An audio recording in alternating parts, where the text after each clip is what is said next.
Landlocked countries always fail. Always. Doesn't matter how hard they work, doesn't matter what resources they have. The moment they lose access to the ocean, they're locked into a trap they can never escape. Bolivia proves this perfectly. 1884, they lost their coastline to Chile, and from that moment, their fate was sealed. Because being landlocked isn't just expensive, it's a permanent hostage situation, and your neighbors hold all the cards.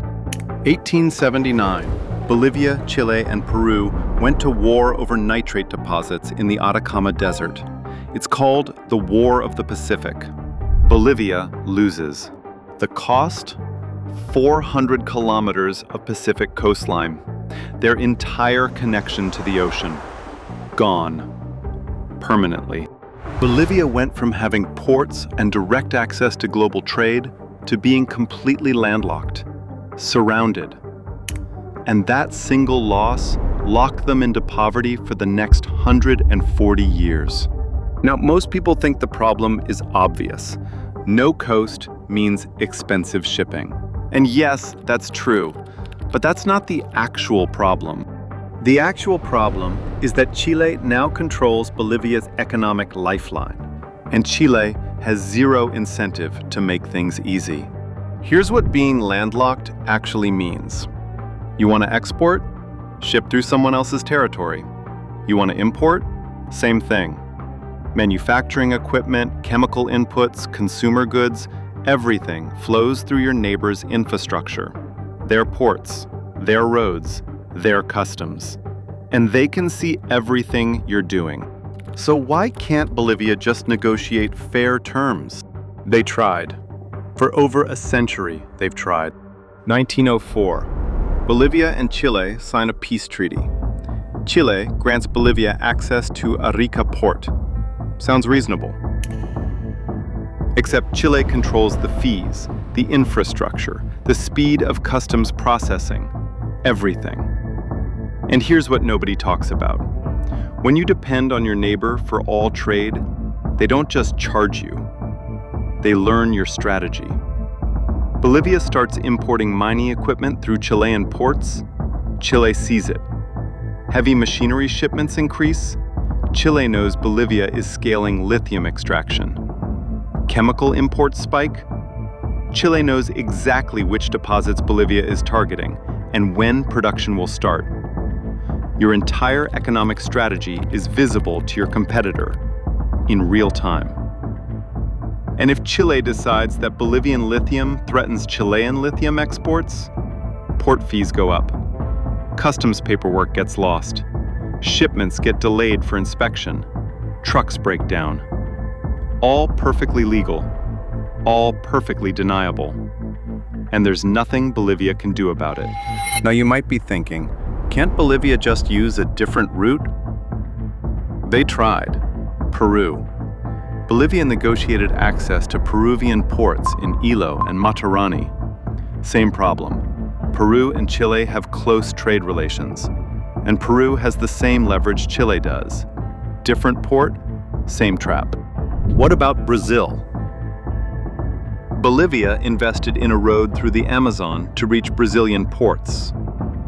2,000 kilometers. Through mountains. Through jungle.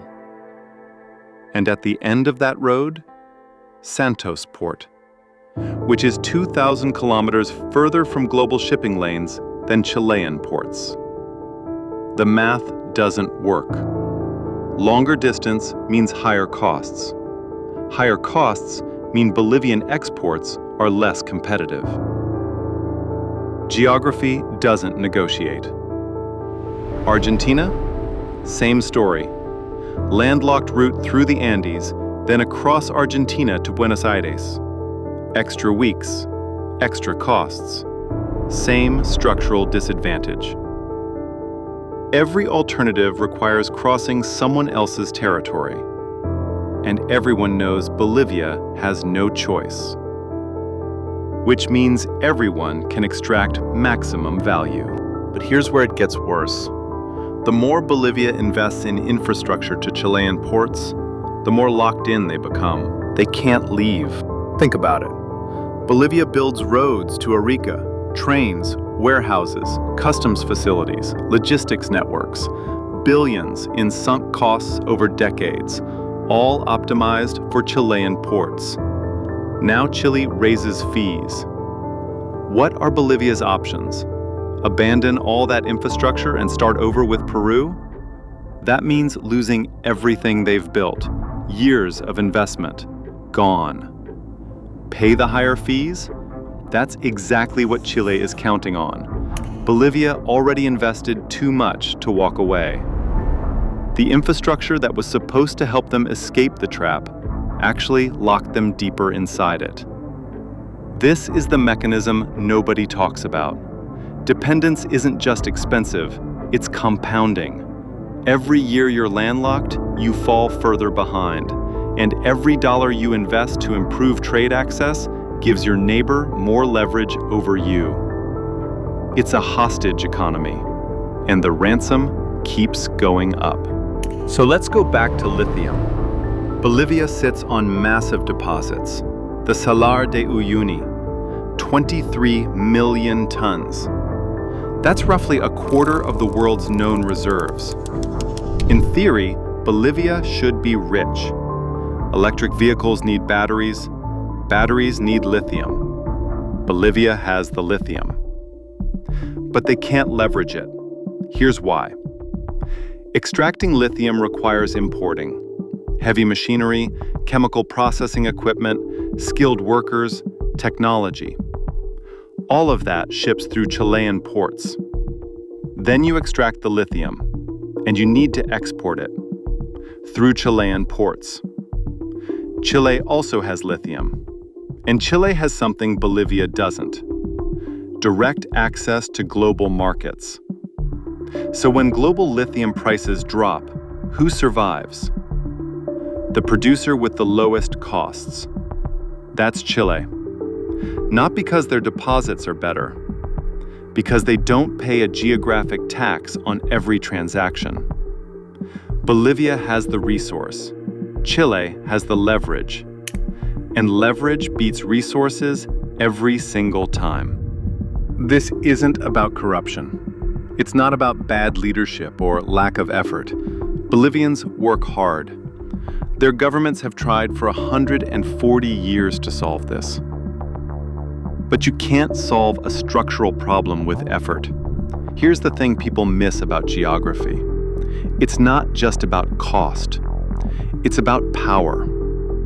When your neighbor controls your access to the global economy, they control you. They can see your strategy. They can tax your growth. They can veto your development. And you have no alternative. This is why landlocked countries almost never get rich. Not because they're lazy, not because they lack resources, because the system requires leverage, and geography decides who has it.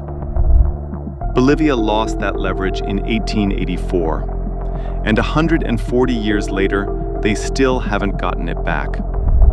There are 44 landlocked countries on Earth, and almost all of them face the same trap. Different neighbors, different resources, same structural constraint. Geography doesn't care about your ambitions. It doesn't care about your work ethic. And it doesn't negotiate. That's the constraint nobody wants to admit. Because admitting it means accepting that some countries were locked into disadvantage before they even started. Not by choice, by map. Since you've made it this far, I think you'll love the videos on screen next. Don't forget to subscribe for more insights.